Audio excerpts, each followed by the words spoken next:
You got the offer letter on a Tuesday. You read the number 3 times before it felt real. $100,000. You screenshot it before you even responded. You sent it to one person, the one who would actually understand what that number meant to you, what you gave up to get there, how long you've been waiting to type those words out loud. I make 6 figures now, and for exactly 11 days, life felt different. Then, the first full paycheck hit your account, and you sat there doing the math, and something shifted in your chest that you didn't have a word for yet. Not disappointment exactly, something quieter than that. Something closer to the feeling of arriving somewhere you've been trying to reach for years and realizing the place looks nothing like the version you built in your head. You're not broke, you know that, but you don't feel free either. And the distance between those two things is where this story lives. You've had a number in your head since your mid-20s. Not a vague idea, a specific number. $100,000. The number that meant you made it. The number that meant the stress was optional now. The number that meant you could stop doing mental math in the grocery store.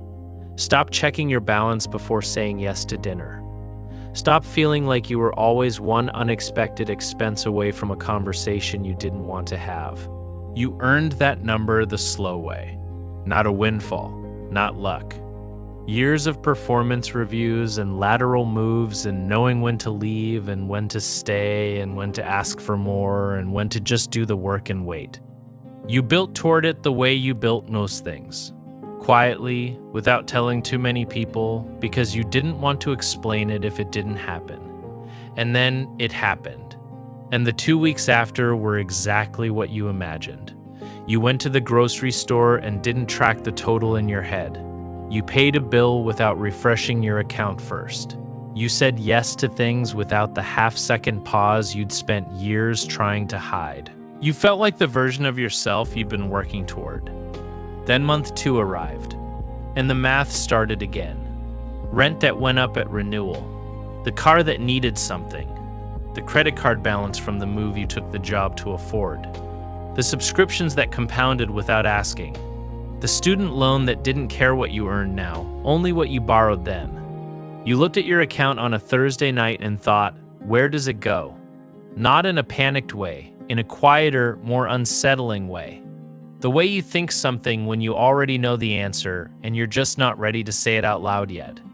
Here's what nobody told you was happening inside your brain the moment you hit the number. There's a concept in psychology called the Hedonic Treadmill. Researchers Brickman and Campbell described it in 1971. The idea is that your emotional baseline, your default level of satisfaction with your life, returns to roughly the same place regardless of what happens to you. Good things, bad things, life-changing things. Within 12 to 18 months, studies show people return to approximately the same felt sense of well-being they had before. Lottery winners, people who experienced serious accidents, people who got the job, the house, the salary, all of them in the research trending back toward baseline. Your brain adapted to $100,000 the same way it adapted to everything else you wanted and got. It made it normal. It recalibrated. It stopped producing the feeling that made the number feel special. And then quietly, without asking your permission, it identified the next number, the next version of enough. And it pointed you toward that instead. You didn't notice this was happening because it didn't feel like a psychological process. It felt like reality. It felt like $100,000 just genuinely not being enough in the city you live in, with the debt you carry, and the year it is. And that part is also true, because the second thing that happened, the thing that ran alongside the hedonic treadmill so smoothly you never separated them, was lifestyle inflation. When you were making $52,000, you had roommates. You drove something older. You cooked most nights. You bought the store brand without thinking about it. None of that felt like deprivation. It felt like your life. When the salary moved up, not all at once, not dramatically, the life moved with it. Your own apartment, because you'd earned that. A car that didn't make you nervous on the highway, because you'd earned that too. Dinners out more often, because you worked hard, and that's what the money was for. The direct flight because the connection wasn't worth the difference anymore. None of these felt like extravagance. They felt like natural upgrades. The things people at your level were supposed to have. The Bureau of Labor Statistics has tracked this for decades. As income rises, spending rises almost proportionally. Not because people are reckless, because the lifestyle expands to fit the income the same way water fills whatever container you pour it into, automatically, without deciding to. And then the third force hit, the one that lives inside every salary increase that nobody warns you about. Your reference group changed. When you were making $52,000, you compared yourself to people making $52,000. You felt normal. You felt roughly on track. The benchmark was the people around you, and you were in the middle of it. When you crossed into six figures, you stopped comparing down. The benchmark moved. Now you were in rooms with people talking about their investment properties and their stock portfolios and their plans to retire by 45.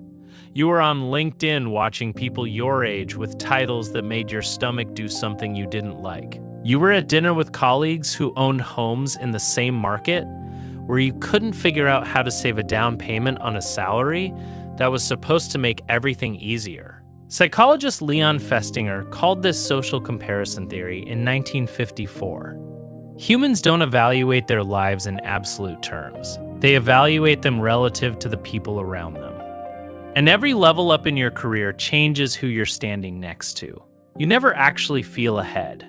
You just feel like you're slightly behind a different group than before. Three things happened at once when you hit the number. Your brain adapted and stopped feeling it. Your spending rose to meet it, and your comparison pool shifted up to cancel it out. That's not a character flaw. That's the design. Let's look at what $100,000 actually is. On paper, it's $8,333 a month. That's the number that feels real when you see the offer letter. That's not the number that hits your account. Federal income tax takes somewhere between $17,000 and $22,000, depending on your filing situation. If you live in California or New York or Illinois, state income tax pulls another $5,000 to $9,000 on top of that.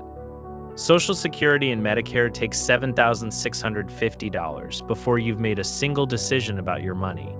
Your $100,000 salary in a high cost of living state lands in your account as somewhere between $62,000 and $68,000 a year.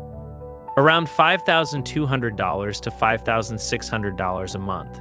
Now build a realistic budget for someone living in a mid-size American city right now. Rent for a one-bedroom apartment. $1,800 to $2,500. Car payment and insurance, $600 to $900. Student loans, $300 to $600. Groceries, $400 to $600. Utilities, phone, subscriptions, $200 to $350. Health insurance if your employer doesn't fully cover it, $200 to $400. The social life, the dinners, the things that make the week feel worth finishing. $300 to $500. Add it up, you're looking at $3,800 to $5,850 a month in expenses. On a take-home of $5,200 to $5,600. You're not in crisis, but you're in the zone where one thing going wrong, a car repair, a medical bill, a flight home for something you didn't plan for, puts you back in the mental space you thought you'd left behind. The space where you're running the numbers before you say yes to something. The space that was supposed to be gone by now. This is why $100,000 doesn't feel like what it used to mean. It's not entirely a mindset problem. Some of it is just math in a specific time and place. Here's where it gets harder. Because the natural response, the response almost everyone has when they realize the number didn't fix it, is to chase a bigger number. $120,000? $150,000? $200,000? And for most people, the same cycle runs again. The spending rises, the reference group shifts, the treadmill keeps moving, the feeling of enough keeps relocating just past wherever you are. Princeton researchers, later including Matthew Killingsworth and Daniel Kahneman, studied the relationship between income and emotional well-being across large populations. The original research suggested emotional well-being plateaued around $75,000. Updated work pushed that figure higher and found the relationship is more nuanced. More income does continue to improve day-to-day feelings for most people, but with sharply diminishing returns past a threshold that varies by location and circumstance. The point isn't that money doesn't matter. Financial stress is real. It causes real psychological damage. It shortens the list of choices available to you in ways that compound over time. The point is that more money alone, without changing the underlying pattern, doesn't move the feeling. It just moves the number the feeling is attached to. People who go from $100,000 to $200,000 without changing their relationship with money report the same background anxiety, the same checking before saying yes, the same vague sense that they should feel more settled than they do, just with larger figures in the calculation. You can run faster on the treadmill doesn't care. So what actually moves the feeling? Not motivational answers, the research ones. The first is something behavioral economist Draws and Prelek called the pain of paying. When payment becomes abstract, tap to pay, subscriptions auto-renewing, credit cards, your brain stops registering spending as a loss. The friction disappears. The psychological signal that normally regulates behavior goes quiet. People who reintroduce that friction deliberately, reviewing every transaction, using cash for certain categories, seeing the number before confirming, spend differently. Not because they have more discipline, because their brain is actually receiving the signal again instead of processing it in the background where it can't object. The second is decoupling your lifestyle from your income. Most people's spending tracks their salary automatically, the way your expenses followed you up from $52,000 to $100,000 without a single conscious decision. The people who break that pattern do it by deciding what life they actually want, not what their income level implies they should have, and building spending around that target deliberately instead of letting the number set the ceiling. The third is choosing your reference group on purpose. If the people you measure yourself against are always the highest earners in your field, you will always feel behind. Psychologists identify this as one of the highest leverage interventions available. Deliberately shifting who you compare yourself to changes your felt sense of where you stand more than almost any income increase does. This isn't about lowering your ambition. It's about understanding that the comparison itself is a choice, even when it doesn't feel like one. And the fourth, backed by some of the most consistent findings in positive psychology, is spending on experiences and time rather than status and things.